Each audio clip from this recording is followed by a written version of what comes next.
gentlemen, I am William Wallace. You're not William Wallace. William Wallace is 7 feet tall. Yes, I've heard. He kills men by the hundreds. And if he were here, he would consume the English with fireballs from his eyes and bolts of lightning from his bahancas. I am William Wallace. And I see a whole army of my countrymen here in defiance of tyranny. You come here to fight as free men. Free men you are. What will you do without freedom? Will you fight? No! We will run and we will live. Yes, fight and you may die. Run and you'll live. At least for a while. But dying in your beds many years from now, would you be willing to trade all the days from this day to that for one chance, just one chance, to come back here as young men and tell our enemies that they may take our lives, but they'll never take our freedom!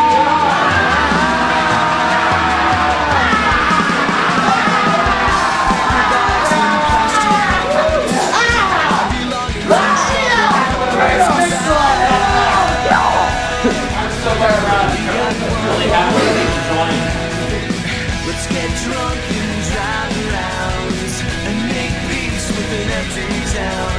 We can make it right. Throw it away, forget yesterday. We'll make the greatest day. Call it what they say. Don't know what's anyway. Watch it burn, let it die. 'Cause we are finally free tonight.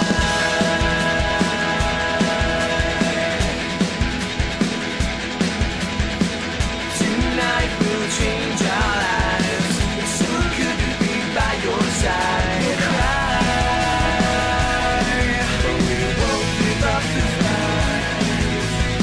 We'll scream loud at the top of our lungs, and they'll think it's just What's the proof? And this is so neat because I think last week and the week before we had a little bit of tension, not in a negative way, but we were trying to figure out whether all this stuff was still in our hearts and our minds, whether we've really been learning on these Thursday mornings, whether it's really been connecting with us. What's the evidence that it's connecting for any of us?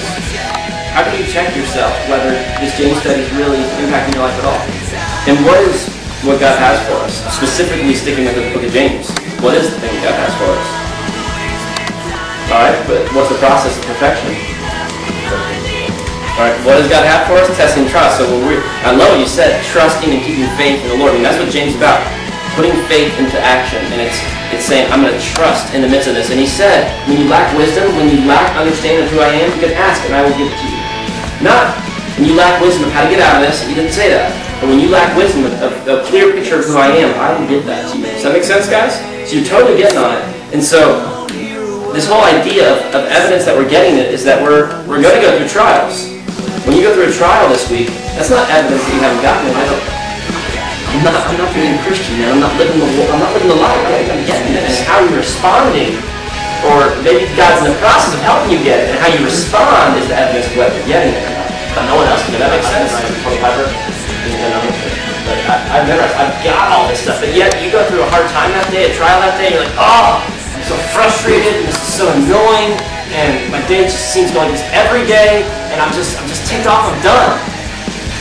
Is that all the intellectual response that James, and it's not talking about just put a smile on, oh, praise God, no, I mean, that's not what he said either, but it's a moment of going, Lord, this is a tough situation, but I trust you, God. And where I'm lacking trust, would you just give me trust? And that's the wisdom statement. Lord, where I'm lacking understanding of how to respond well, would you just give that? So if you're here only,